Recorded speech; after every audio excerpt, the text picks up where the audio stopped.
어서오세요. 괴담 들려주는 낚시꾼 괴담로 괴담집사입니다. 단패님들, 혹시 영가가 아닌, 그러니까 영혼이 없는 물건인데 그런 사라진 물건이 보였다는 그런 이야기 들어보신 적 있으세요? 예를 들면 오래전 없어진 폐가 자리에서 누군가가 그 폐가를 봤다라든지 말이죠. 거기에 영가는 덤이고요. 이번 이야기는 빠크님께서 보내주신 사연입니다. 빠크님, 사연 제보 감사합니다. 그럼 빠크님의 기묘한 경험담, 괴담집사의 시점으로 떨어보겠습니다.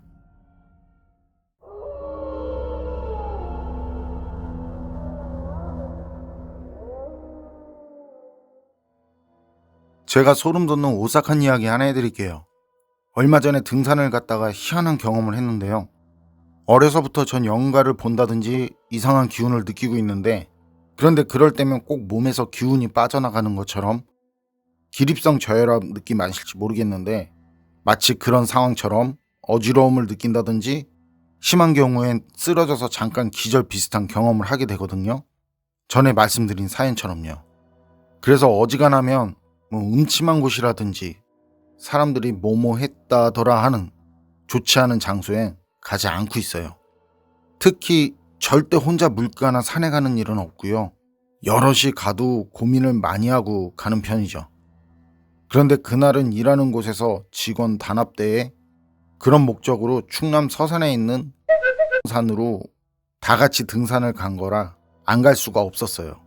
어쩔 수 없이 가게 된 건데, 그때 같이 간 일행은 10여 명, 산도 큰 산이라 올라가는 곳과 내려오는 곳이 달라서 산 아래 주차장에서 사람들을 내려준 뒤 차는 내려가는 곳 주차장으로 가서 기다리고, 식사는 하산하면서 내려간 곳에서 하기로 하고, 식사한 뒤에 차를 타고 돌아오는 거였는데요.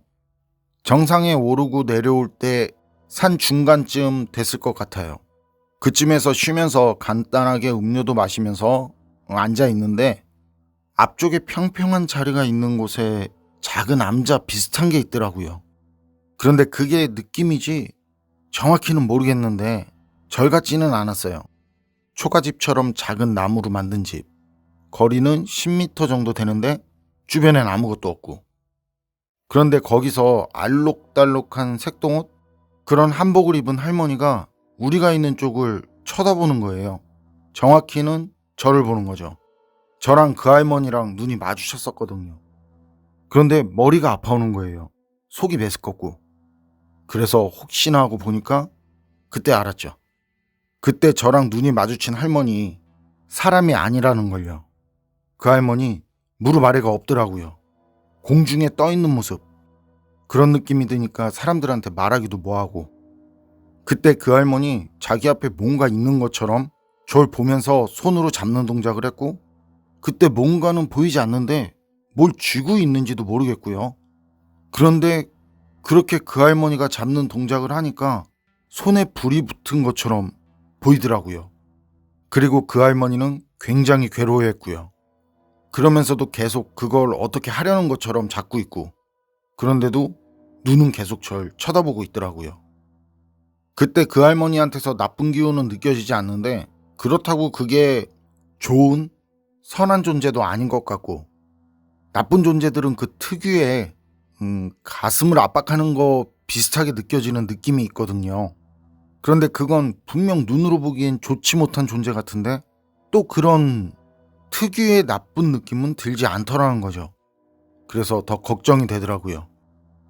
전 그 할머니한테서 시선을 돌려서 동료들한테 자연스럽게 빨리 내려가서 밥이나 먹자고 그러면서 하산을 재촉했고, 다들 자리에서 일어나서 다시 산을 내려갔는데, 그때 슬쩍 뒤돌아서 보니까 그 할머니 그때까지도 불이 붙은 것 같은 손을 앞으로 내밀고는 저를 쳐다보고 있었어요. 그리고 표정이 좀 전보다 더 험악하게 변해 있는 것 같더라고요. 어쨌든 그건 절대 선한 존재가 아니라는 걸 알겠더라고요. 그런데 그때도 압박감은 여전히 전해지지 않았고, 그리고 그 뒤로는 다시는 돌아보지 못하겠더라고요. 산에서 내려와서 식사를 하기로 한 식당에 들어갔고, 거기 할머니랑 할아버지가 우릴 웃으면서 반겨주셨어요.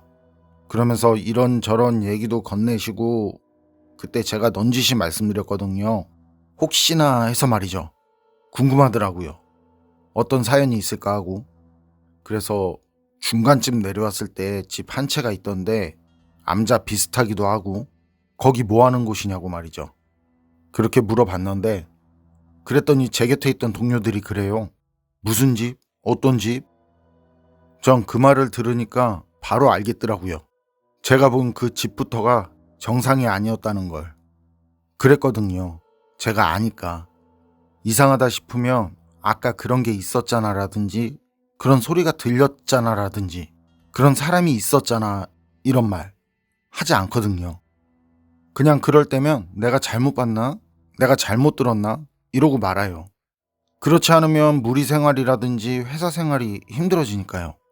그래서 그때도 내가 잘못 봤나 하면서 넘어가려는데 그때 주방으로 들어가려던 할머니도 마른 나무를 손보던 할아버지도 절 쳐다보시는 거예요. 그러면서 봤냐고, 그게 보였냐고. 할머니랑 할아버지가 그러니까 동료들도 절 쳐다보고 순간 그 안은 침묵이 흐르고 그러다 다시 동료들이 뭐지? 뭐가 있었다고? 이러고 있고 그리고 할머니는 주방으로 가시고 할아버지는 우리 쪽으로 와서 앉으셨는데 그 뒤에 할아버지가 들려준 말씀이 충격이었어요. 거기엔 할아버지가 어릴 때 굉장히 오래된 일이죠. 집이 한 채 있었다네요. 그리고 그 집엔 할머니 무당이 살고 있었고요. 그런데 여름 장마철이었는데 산사태 비슷하긴 하면서 그 집이 무너져서 밀려가고 그때 그 무당 할머니도 죽었다는 거예요. 그런데 그 뒤로 거기가 그땐 식당들도 많고 제법 큰 동네가 됐지만 당시엔 작은 산촌 마을이었다는데요. 그 마을에서 사람들이 알 수 없는 병에 걸려서는 그때 애고 어른이고 할 거 없이 많이들 죽었다는 거예요. 그러니까 마을에서도 도는 말이 그 무당 할머니가 귀신이 된 것 같다고. 그래서 구슬하려고 하는데 구슬하러 왔던 무속인들도 구슬하다 쓰러지거나 병에 걸려서 죽고 아니면 한 번 보고는 자긴 못한다면서 그냥 돌아간 무속인도 있었다고 하더라고요. 그러다 마을 사람들이 거기에 나무를 좀 심어보자고. 그 나무를 심은 이유는 할아버지도 말씀이 없으셔서 모르고요. 어쨌든 거기에 나무를 심었는데 그 뒤부터 예전처럼 알 수 없는 병으로 죽어나가는 사람이 없어졌다는 말이었어요. 그러면서 할아버지가 절 한참을 쳐다보시더니만 웃으면서 저한테 그러시더라고요. 가끔 그렇게 봤다는 사람들이 있어요. 할아버지 말은 그 집과 무당할머니는 거기 사는 사람들 중에서도 옛날부터 살았던 사람이 아니라면 대부분 모를 얘기인데 저처럼 거기서 그 집을 봤다든지 그 무당 할머니를 봤다는 사람들이 가끔 있다는 말이었어요. 빠크님 사연은 여기까지인데요. 영가만 보인 게 아니라 이전에 있던 무너진 집까지 보였다는 말인데 모르겠어요. 전 이런 경우의 이야기는 처음이라 영혼이 없는 물건이 사라진 뒤에도 보일 수 있는 건지 그래서 더 기묘하고 신기하네요. 그런데 그때 빠크님이 본 그 할머니 손에 불이 붙은 것 같았다는데 그건 뭐였을까요? 혹시 거기서 벗어나오고 싶은데 그 불 때문에 나오지 못하고 있던 건 아니었을까요? 여러분 생각은 어떠세요? 판단은 여러분께 맡기겠습니다. 괴담록 오늘 이야기는 여기까지입니다. 그럼 전 다음에 또 다른 사연으로 찾아뵙겠습니다. 늘 건강하시고 평온하세요. 함께 해주셔서 고맙습니다.